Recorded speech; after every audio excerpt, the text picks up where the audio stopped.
Magandang araw po sa lahat, lalong-lalo na po sa mga SSS members at pensioners.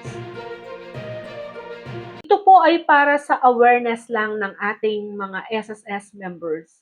Meron po kasing nag-comment dito about sa SSS pension at yung kanyang nai-advance na 18 months. Alam niyo po ba, ang kanyang advance 18 months, hindi niya ito nakuha at hindi pa siya nagpe-pension kahit na natapos ang kanyang 18 months advance pension.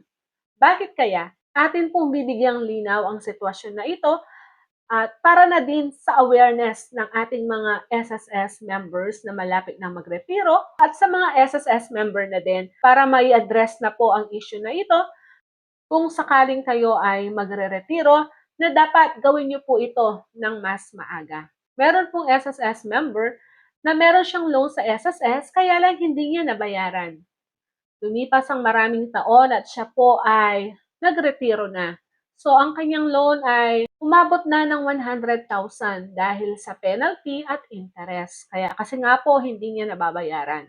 So, ang nangyari, nagretiro na siya. Alam niyo po ba, nag 18 months advance pension siya, pero ang 18 months advance pension niya ay bilang bayad sa kanyang 100,000 na loan.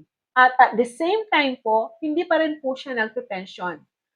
Kahit tapos na ang kanyang 18 months advance pension dahil nga po yung 18 months na-advance po niya na 77,000 kulang pang pambayad sa kanyang 100,000 na naiwang loan. So, base po sa kanya, so yung supposed to be na makukuha niyang pension na buwan-buwan, kinukuha pa rin po ni SSS dahil sa kanyang utang.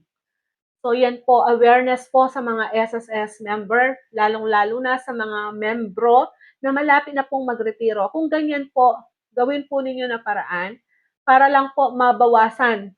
Pwede naman po kayong mag-SSS Consulo with Condonation Program na kung saan pwede pong, kung maganda ang inyong pagbabayad, pwede pong mabawasan kahit yung penalty man lang dito.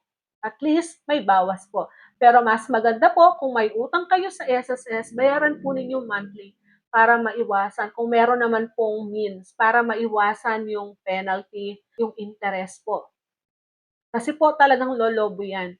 So sayang naman po ang pinaghirapan ninyo.